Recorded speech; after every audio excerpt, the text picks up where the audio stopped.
اس کا حق ادا کرنے والا بن جائے گا، اگر نہیں کرے گا، اللہ کا حق ادا نہیں کرے گا تو گناہگار ہو جائے گا۔ ٹھیک ہے نا؟ کس کا گناہگار ہوگا؟ اللہ کا گناہگار ہوگا، لہٰذا اس کو گناہگار کہیں گے۔ اللہ اور بندے کے درمیان جو حقوق ہیں یہ ایک پہلو ہوتا ہے، یعنی اللہ کا حق ادا کرنا ہے، لیکن جو بندے کے بندے پر حقوق ہیں، حقوق العباد، اس میں دو پہلو آتے ہیں۔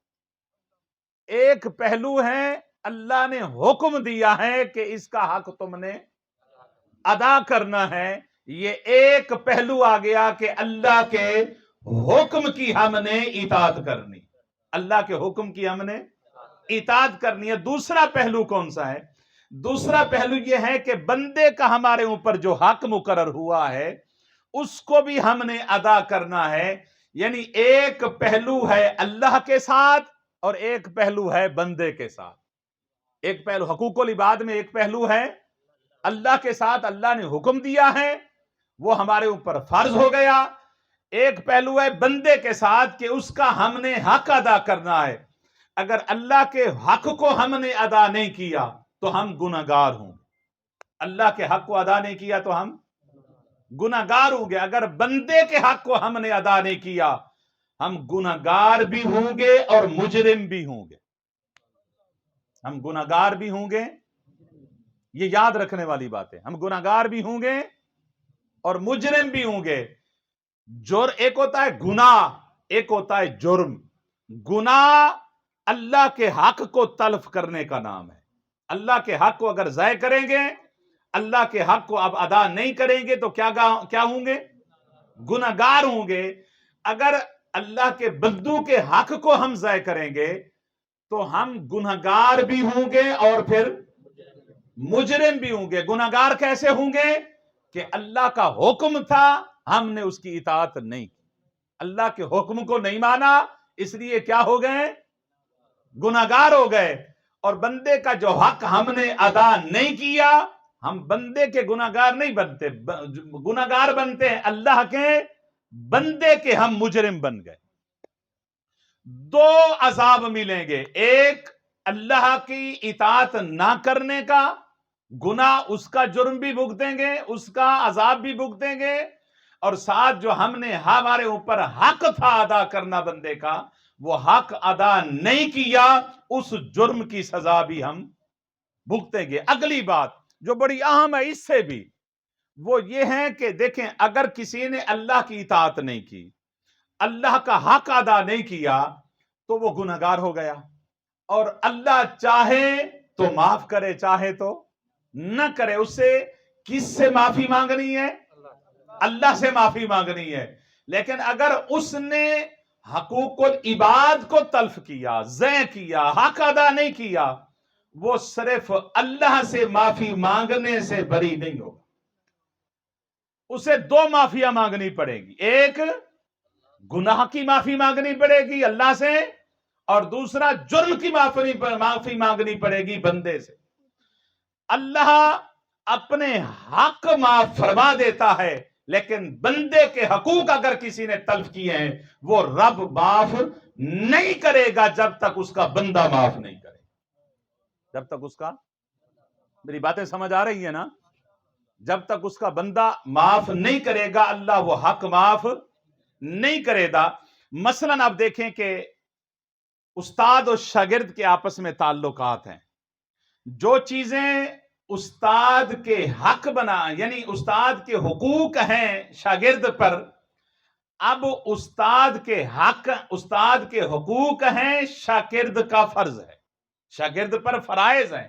اسی طرح شاگرد کے کچھ حقوق ہیں استاد پر، اس کی صحیح تعلیم کے لیے، تو اب شاگرد کے حق بن گیا اور استاد کا فرض بن گیا۔ تو یہ حقوق اور فرائض میں ہم جکڑے ہوئے ہیں، کہیں ہم حقدار ہوتے ہیں، کہیں ہم مقروض ہوتے ہیں، کہیں ہم نے حق دینا ہے، کہیں ہم نے حق لینا ہے۔ تو بندے کے آپس میں جو معاملات ہیں وہ حقوق و فرائض پر مشتمل ہیں۔ مثلا دیکھیں نا، اللہ نے حکم دیا کہ تم نے مسلمان کی جان کی حفاظت کرنی ہے، مسلمان کی جان کی حفاظت کرنی ہے۔ اگر ہم نے اس کی حفاظت کی ہمیں 2 اجر ملیں گے. ایک اللہ کے حکم کی اطاعت کا اجر ملے گا, ایک بندے کا ہم نے حق ادا کیا ہے اس کا اجر بھی ہمیں ملے گا. اگر خدا نہ خواستہ ہم نے اس کی جان کی حفاظت نہیں کی, ہماری ہاتھ سے اس کی جان ضائع ہو گئی, ہم 2 جرم کر بیٹھے, ایک گناہ اور ایک جرم. یعنی ہمیں اللہ سے بھی معافی مانگنی پڑے گی اور بندے سے بھی معافی مانگنی پڑے گی.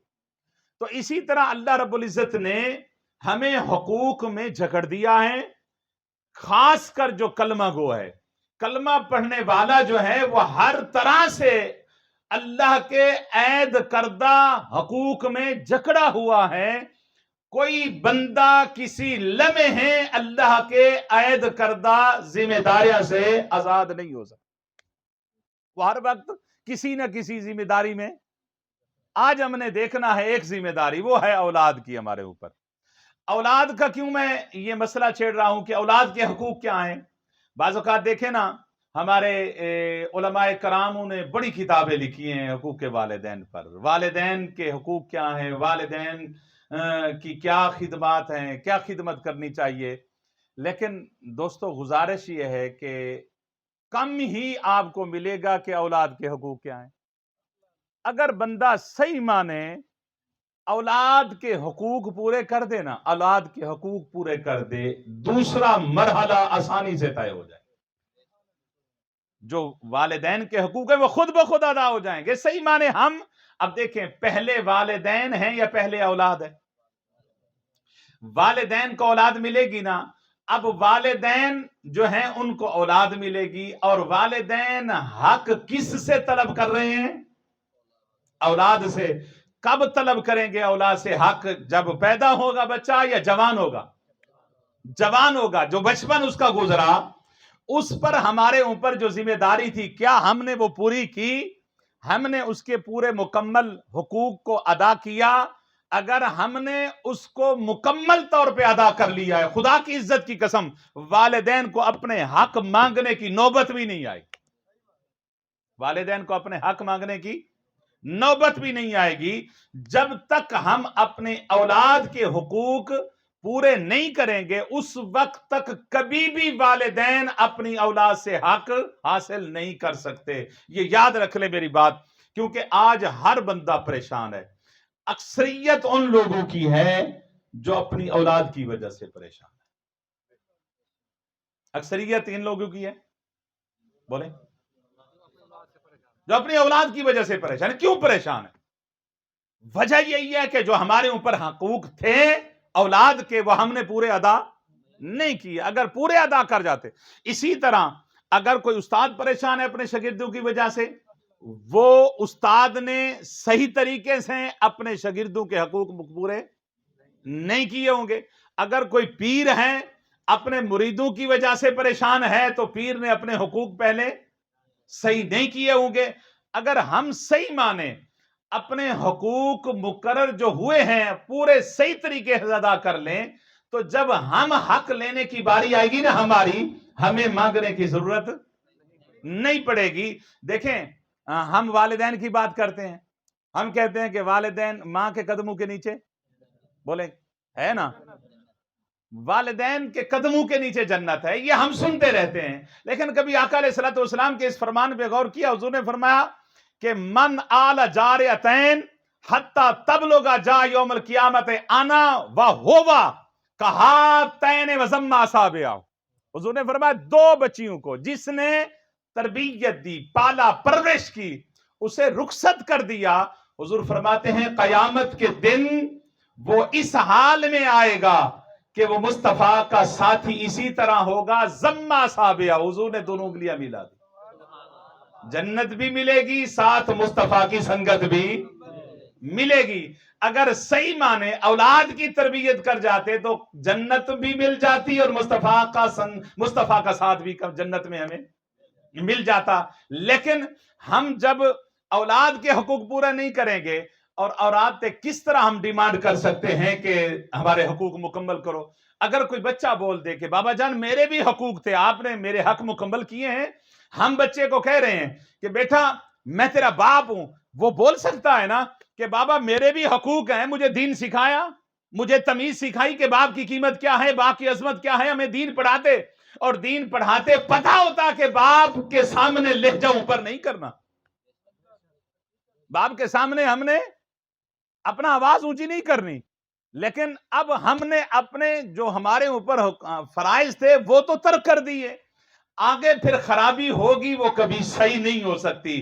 اس کا حل یہ ہے کہ والدین کو چاہیے کہ جب بچہ پیدا ہو، بلکہ اللہ کی عزت کی قسم بچہ ابھی پیدا بھی نہیں ہوا، بلکہ بچہ ابھی وہ ماں کے پیٹ میں حمل بھی نہیں ٹھہرا، اللہ نے پہلے حق مقرر کر دیے ہیں اولاد. سب سے پہلا حق کیا ہے؟ ابھی بچہ نام و نشان تک نہیں ہے، تمہارا نکاح ہوا، ابھی عورت حاملہ نہیں ہوئی، ابھی آپ کا بچہ آپ کی گھر والی کے پیٹ میں نہیں آیا، تو پہلے دعا کے لیے اللہ نے حق مقرر کر دیا ہے اولاد کا. فرمایا پہلے سب سے پہلے اللہ کی بارگاہ میں دعا کرو کہ مولا مجھے نیک اور ولد صالح عطا فرما. اور قرآن نے یہ دعاؤں کا ذکر کیا، رب ہب لی من الصالحین. حضرت ابراہیم علیہ السلام کی دعا کا ذکر نہیں کیا. اور یہ حق ہے اولاد کا کہ اس کے والدین اس کے پیٹ میں آنے سے پہلے اس کے لیے کیا کریں؟ کس چیز کی دعا کریں؟ کہ مولا نیک اولاد عطا فرمائیے. اولاد کا حق ہے نیک. اور پھر دوسرا حق علماء سے پوچھیں. مفتی صاحب کی بلا تشریف فرمائیں کہ شریعت یہ بھی کہتی ہے کہ یہ اولاد کا حق ہے جب مرد اور عورت ہم بستری اور مباشرت کریں تو پہلے اللہ کی بارگاہ میں پناہ مانگ لیں، بسم اللہ شریف پڑھیں، پناہ مانگے مولا اس پیٹ میں جو بھی میرا بچہ میرے نطفے سے پیدا ہوگا اس کو شیطان کے سر سے محفوظ فرما. یہ شریعت نے حکم دیا ہے، یہ حق دیا ہے. ابھی ماں کے پیٹ میں بچہ آیا ہی نہیں ہے، اللہ نے حق پہلے مقرر کر دیے ہیں. اب ایمان سے بتائیں ان حقوق کو ہم نے پورا کیا ہوا ہے؟ نہیں کیا ہوا. قیامت کے دن حق دینا یا نہیں دینا یاد رکھ لیں. کوئی کہے گا نا میرا بیٹا ہے حیا کر جائے گا، کوئی کہتا ہے کہ جی میرا بیٹا ہے شرم کر جائے قیامت دن. قرآن سن لیں، قرآن کہتا ہے الاخلاء یومئذ بعضهم لبعض عدو. فرمایا یہ جو رشتے ہیں نا یہ دشمنیوں میں بدل جائیں گے. کوئی ایک دوسرے کا دوست نہیں ہوگا، بیٹا باپ کا دشمن بنا ہوگا. حضور فرماتے ہیں بیٹا پہچان لے گا کہ میرا باپ ہے اور انکار کر دے گا تو میرا باپ نہیں ہے. کہیں آج باپ قیامت کے دن مجھ سے کوئی نیکی نہ مانگ لے. بیٹا نیکی نہیں دے گا آپ کو. تو آج ہم حق ادا کر کے چلے جائیں بھی اپنے حقوق اللہ. رب سے معافی مانگے گے، بندے سے بندہ تو ایک معافی ایک نیکی بھی نہیں دے گا. اس وقت جو پھنسا ہوا ہوگا وہ تو چاہے گا کہ میری نیکیاں مل جائیں مجھے. میرے حقوق اگر ضائع کیے نا، ہم نے کسی کا حق ہم نے تلف کیا ہے تو اس کے بدلے میں کیا ملے گا؟ ہمارے پاس جائیداد تو ہوگی نہیں، معافی تو ملے گی نہیں. اس کے بدلے میں اللہ ہمارے نیک اعمال کو اس کے حوالے کر دے گا. نمازیں اس کو دے دی جائیں گی، ہمارے صدقات اس کو دے دیے جائیں گے. تو قیامت کے دن یہ ذہن سے نکال دیں بالکل کہ بیٹا حیا کر جائے گا، بیٹا کو شرم آ جائے گی، بیٹا نہیں مانگے گا نیکی. اگر اس کے ہم نے حقوق تلف کیے ہیں تو یاد رکھ لے میری بات، اللہ کی عزت کی قسم بیٹا اللہ کی بارگاہ میں کھڑا ہوگا ہمارے سامنے. ہم نے تو پیدا ہونے کے بعد اس کے حق ادا نہیں کیے نا. شریعت تو ہمارے اوپر پہلے حق مقرر کر دیتی ہے. اور آپ جتنے بھی نا ہمارے اوپر حقوق فرائض ہیں نا حق ادا کرنے کے لیے اللہ نے مقرر کیے ہوئے ہیں. والدین کے حقوق ہیں، اولاد کے حقوق ہیں جی، ہمارے بہن بھائیوں کے حقوق ہیں، ہماری شاگردوں کے حقوق ہیں، ہمارے ہمسایوں کے حقوق ہیں. حقوق در حقوق ہیں، بندہ جکڑا ہے حقوق میں. اللہ نے کسی کے حق کو اور کسی نعمت کو کسی کو بھی اللہ نے فتنہ نہیں کہا سوائے اولاد اور مال کے. انما اموالکم اولادکم فتنہ. فرمایا تمہاری اولاد تمہارے لیے فتنہ ہے، تمہاری اولاد تمہارے لیے، مال تمہارے لیے فتنہ ہے. کیا فتنے سے مراد کیا ہے؟ امتحان ہے، آزمائش ہے. اور کسی نعمت کے لیے اللہ نے یہ جملہ استعمال نہیں فرمایا، صرف اولاد اور مال کے لیے فرمایا. اور اگلے الفاظ ذرا غور سے سنیں نا. اللہ فرماتا ہے واللہ عندہ اجر عظیم. واللہ عندہ اجر عظیم. فرمایا اللہ کے پاس بڑا اجر عظیم ہے. یعنی اگر اللہ نے آزمائش اور امتحان کا یہ ذکر کر دیا نا، آگے اللہ نے اجر کی خوشخبری بھی سنا دی. فرمایا اگر اسی آزمائش میں تم کامیاب ہو گئے تو اجر بھی بہت زیادہ عطا کروں گا تمہیں، اجر بھی بہت ملے گا۔ تو عزیزان محترم، یہ اولاد کا ہمارے اوپر حق ہے کہ ہم اس کی پیدائش سے پہلے، اس کی ماں کے پیٹ کے آنے سے پہلے ہم اس کے لیے دعا کریں، اور قرآن میں انبیاء کی دعاؤں کا ذکر بھی ہے۔ اور دوسری بات یہ ہے کہ اللہ تعالیٰ نے ہمیں اسلام، اس کے پیدا ہونے کے بعد بھی اللہ نے ہمارے اوپر حقوق مقرر فرما دی ہے۔ ابھی پیٹ میں آیا ہے نا بچہ، حق مقرر ہو جاتے ہیں، اس لیے حکم ہے کہ اگر عورت حاملہ ہے تو اس کے تمام حمل کے اخراجات جو ہے، اگر خدا نہ خواستہ کسی نے طلاق دے دی ہے، وہ اس کے حمل کے سارے اخراجات کس کے ذمہ ہیں؟ شوہر کے ذمہ ہیں۔ عورت جدا ہو گئی، اس کے نکاح سے نکل گئی، لیکن وہ حاملہ ہے، عدت کیوں شریعت بڑھا دیتی ہے؟ اس لیے بڑھاتی ہے کہ اس کے حقوق ہیں، وہ آپ نے پورے کرنے ہیں۔ ابھی بچہ پیدا نہیں ہوا، ماں کے پیٹ میں ہے، شوہر پر، باپ پر اللہ نے اس کے حق مقرر کر دیے۔ فرمایا یہ حق ہے۔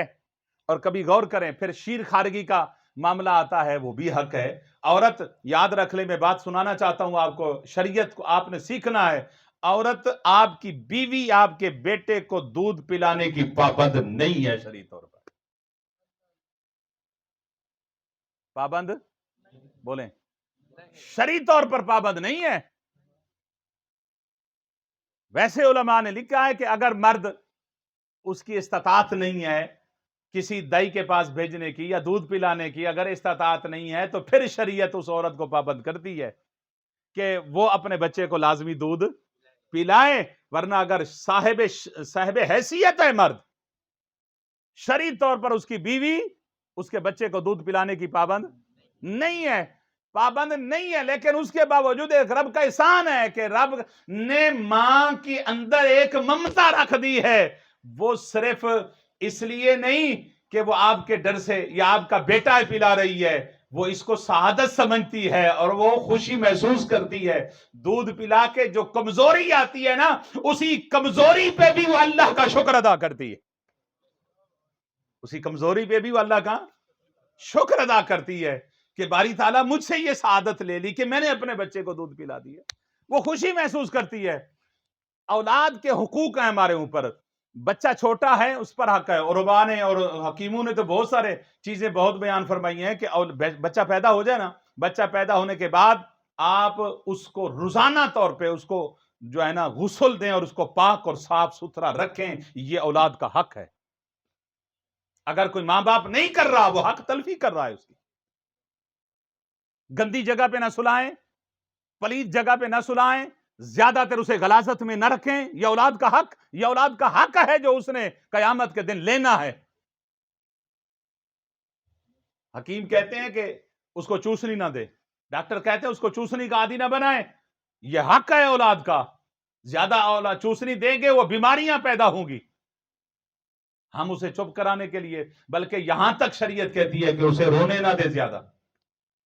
بچہ جب دودھ کے لیے روتا ہے نا، اور بچے کی نشانیاں بتائی ہیں، بچہ اگر روئے تو اگر دودھ کے لیے روتا ہے، بھوک کے لیے صرف روتا ہے، اگر پیاسا ہو، نیند میں رونا لگ جائے تو اس کا مقصد ہے یا بھوک سے رو رہا ہے، بھوک نہیں ہے تو پھر اسے بیماری ہے۔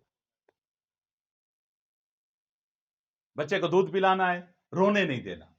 علماء کہتے ہیں کہ زیادہ نہ رونے دے، اگر زیادہ جس طرح ہماری دیہاتوں میں عادت ہے، روتا رہے جی کوئی نہیں، اس بچے کا ذہنی طور پہ اس بچے کو آپ مفلوج کر رہے ہیں، وہ عادت بنا لے گا ذہن میں لگے کہ میں نے زیادہ رونا ہے، مجھے چیز کب ملے گی جب میں زیادہ روں گا۔ اگر علماء فرماتے ہیں اس بچے کو نہ رونے دیا جائے، اسے جلدی ہی دودھ پلا دیا جائے، اس بچے کے ذہن میں بیٹھ جائے گا کہ میں نے زیادہ نہیں رونا، میں نے ہلکا سا رونا ہے اور مجھے ماں باپ کی محبت مل جانی ہے۔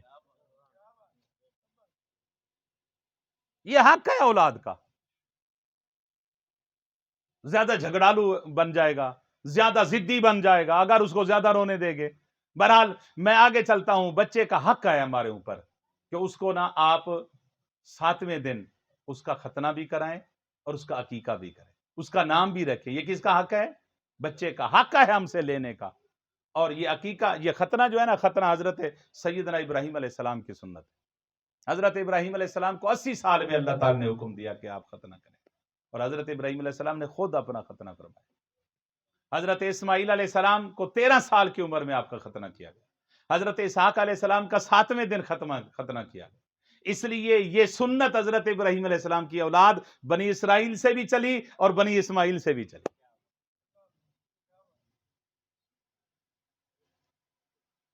اور زیادہ دیر نہیں کرنی چاہیے، کیونکہ بچہ چھوٹا ہوتا ہے نا، معصوم ہو، اس کی جو جلد ہوتی ہے نا وہ زیادہ سخت نہیں ہوتی، زیادہ جب جلد سخت ہوتی جائے گی تو تکلیف بڑھتی جائے، جب بھی جلد سخت ہوگی تو تکلیف بڑھے گی، کیونکہ اس وقت 7ویں دن بچے کی جلد بالکل کاغذ طرح ملیم ہوتی ہے، اگر اس کو کٹ لگ جائے تو اس کو تکلیف ہی نہیں محسوس ہو، بعد میں تکلیف بھی ہوگی، اور ظاہر ہے کہ پھر بچے کی شرم و حیا کا بھی معاملہ آ جائے گا، اور بچے کا جو شرم و حیا کا اندر کا جو ایک کنسپٹ ہے وہ مجروح ہوگا۔ اس لیے بچے کا حق ہے کہ ہم اس کا 7ویں دن ختنہ بھی کریں اور اس کا عقیقہ بھی کریں، یہ بھی حق ہے اس کا عقیقہ کرنا، وہ ہم سے لینا چاہے، اگر کوئی صاحب استطاعت ہے تو وہ کرے۔ تو عزیزان سے اسی طرح شریعت نے ہمیں بچے کی جب تعلیم و تربیت کا معاملہ آتا ہے تو پھر شریعت ہمارے اوپر ذمہ داریاں اور عائد کر دیتی ہے۔ آقا علیہ الصلوۃ والسلام نے فرمایا کہ جب تمہارا بچہ 7 سال کا ہو جائے، 7 سال کا ہو جائے تو کیا کرو؟ حضور نے فرمایا مرو اولادکم بالصلاۃ، نماز کا حکم دو۔ کیا کرو جی؟ نماز کا حکم دو۔ فرمایا جب 7 سال کا ہو جائے تو نماز کا حکم دو کہ نماز پڑھے۔ فرمایا ہم ابناؤ 7 سنین، وہ 7 سال کا ہو جائے، وَاضْرِبُوهُمْ عَلَيْهَا وَهُمْ أَبْنَاءُ 10 سنین۔ فرمایا اگر 10 سال کا ہو جائے تو اسے مار کے نماز پڑھو۔ اسے یہ حق تھا بچے کا نماز پڑھانا ہمارے اوپر، ہر بندے نے وہ حق ادا کرنا ہے اور سوچنا ہے کہ وہ حق ادا میں کر رہا ہوں یا نہیں کر رہا۔ قیامت کے دن یہ بچہ ہمارے گلے پڑے گا، یاد رکھے میری بات، ہمارے گلے میں کپڑا ڈالے گا۔ یہ میں بار بار یہ ریپیٹ کر رہا ہوں، کوئی کہنا کہ جی نہیں حیا آ جائے گا اسے، یہ پاپ ہے، نہیں ہوگا حیا۔ جب قرآن کہہ رہا ہے یوم یفر المرء من اخیہ وامہ وابیہ وصاحبتہ وبنیہ، ایک دوسرے سے لوگ بھاگیں گے، بیٹا باپ کا نہیں ہوگا، ماں بیٹے کی نہیں بنے گی، باپ بیٹے کا نہیں بنے گا، کوئی کسی کا نہیں ہوگا۔ وہ تو چاہے گا کہ کسی پر میرا حق نکل آئے تاکہ میں آج اللہ کی طرف سے بچ جاؤں عذاب سے اس کی نیکیاں لے کر۔ حضور نے فرمایا اگر وہ 10 سال کا ہو جائے تو کیا کرو؟ وَاضْرِبُوهُمْ، فرمایا اسے مارو، سختی کر کے اسے نماز پڑھاؤ اگر وہ 10 سال کا ہو جائے۔ اور آگے آقا علیہ السلام فرمایا فَرَّقُوا بَيْنَهُمْ فِي الْمَضَاجِعِ، فرمایا کہ فرقو، ان کے بسترے جدا کر دو، ان کے بسترے علیحدہ کر دو۔ 10 سال کے بچے کے بسترے، بچی ہے یا بچہ ہے، اس کے بسترے جدا کر دو، الگ کر دو۔ کسی کے ساتھ سوتا ہے تو انہیں علیحدہ رکھ دو، یہ حق ہے بچے کا، اگر الگ کرو گے تو اس کی تربیت ہو جائے گی۔ تو اسی طرح عزیزان محترم بچے کا حق ہے کہ ہم سے محبت حاصل کرے، یہ بچے کا حق ہے پیار اور مدد۔ حضرت مولا کائنات رضی اللہ تعالیٰ عنہ تو 3 حصوں میں تقسیم کرتے ہیں بچے کی تربیت کی زندگی کو۔ 21 سال کو فرماتے ہیں 3 حصوں میں کر دو۔